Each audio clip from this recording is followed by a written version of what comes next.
It's the worst of the CBC for July 15th, 2021, the show where I watch the CBC so you don't have to. And I think everyone will be happy to hear that it is back to a giant trash pile of nonsense that must be destroyed. So yes, watching 1 hour of CBC today took how many years off my life? Who knows? But it was objectively terrible again.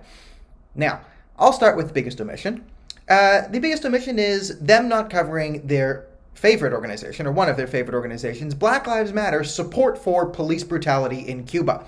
So, if you remember, Black Lives Matter is an organization that claims to be for black people and claims that Black Lives Matter. However, they are an corporation, that has shown that they very clearly do not care as much about black people as they do care about hating on the US and all Western countries.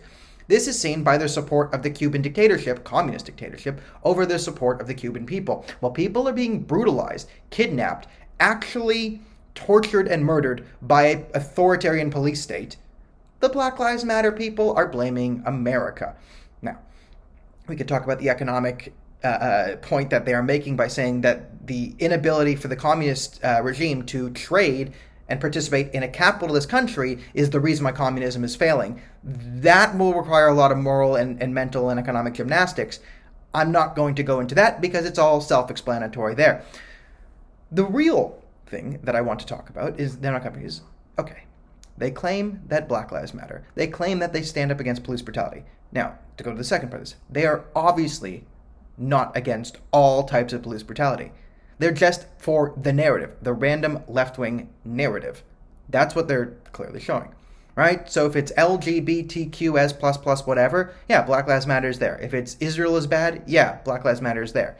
If it's black people are literally being chained and sold into slavery in Mauritania and Libya, and both those countries sit on the UN Human Rights Commission, and they're actually capturing and enslaving and then selling black people on active, literal slave markets, BLM doesn't care. BLM was also founded by 2 open communists and 1 open socialist. Now I believe they have 3 or 4 houses. Beaten Bernie Sanders. I will bring this, though, to the black people. And this is what I do not like. Well, I do not like a lot of things about communism. But I don't like the murderous intent of communism. And I also don't like murdering random people you call undesirables or anti-communists.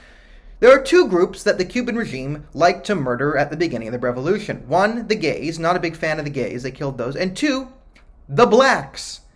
Because communism is an anti-religious philosophy. There was a perception that black people are more religious than average. Whether there's truth to that or not, maybe there were some numbers in Cuba that showed that blacks are more religious. Either way, being black in Cuba got you labeled as pretty much anti-communist. You had to do a lot of things to avoid being murdered in the initial revolution.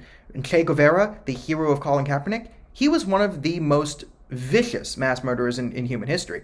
He was a man who would say, when in doubt, execute. There was never, when he was Chief Justice, whatever, there was never, not one instance where when someone was put before him for the possibility of execution, never once did he find someone innocent. Everyone who was put forward to Che Guevara for trial, all of them were murdered. All of them. A lot of them black. It points to the Cuban Revolution. Black was seen as too religious. Religious was seen as anti-communist. That was enough of a death sentence. And for Black Lives Matter to be supporting this regime shows how little they care about black lives. And this is why, well, a lot of reasons why I have never taken this organization seriously, and no one ever should. Now, what came out of the blue to become the worst covered story of the day is the vaccine passport thing again. Okay, I mean, I couldn't not cover this. The way they framed it was just ridiculous. Absolutely ridiculous. So Anna Marchand gets up there, and with the growing calls for vaccine passports, growing calls all over the country, why isn't there a vaccine passport yet?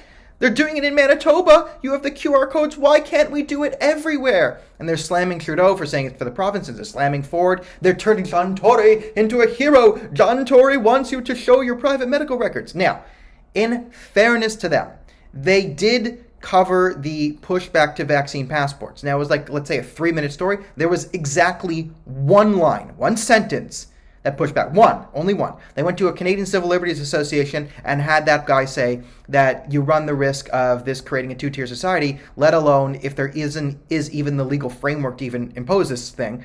then cut him off, then cut to a medical ethicist, like someone they just declare an expert to say, we need the vaccine passport, because if there's no vaccine passport, it is bad. No actual argument laid out, just this guy is an expert and he said he wants vaccine passports, so you must have them. You must have the Vacc passport because we've declared this guy an expert, and he just says yes. Is he going to explain himself? No.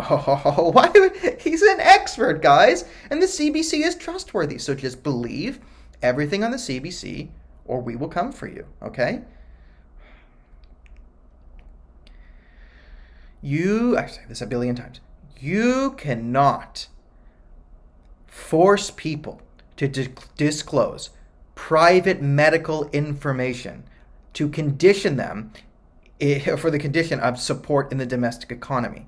It is one thing if America says all travelers need to have proof of this vaccination to come in.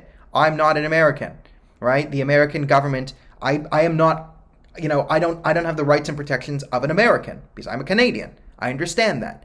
But I do have the rights and protections of a Canadian in Canada, and this is one of them. It's ridiculous.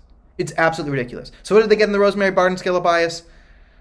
9 out of 10. I mean, that was just so egregious at the end. And, okay, Black Lives Matter is a trash organization, doesn't care about black people. The CBC must be defunded. If you want to support the show, you can click the PayPal, Patreon, just like, share, comment, push the button, support the algorithm. You know what it is. I will see you all tomorrow.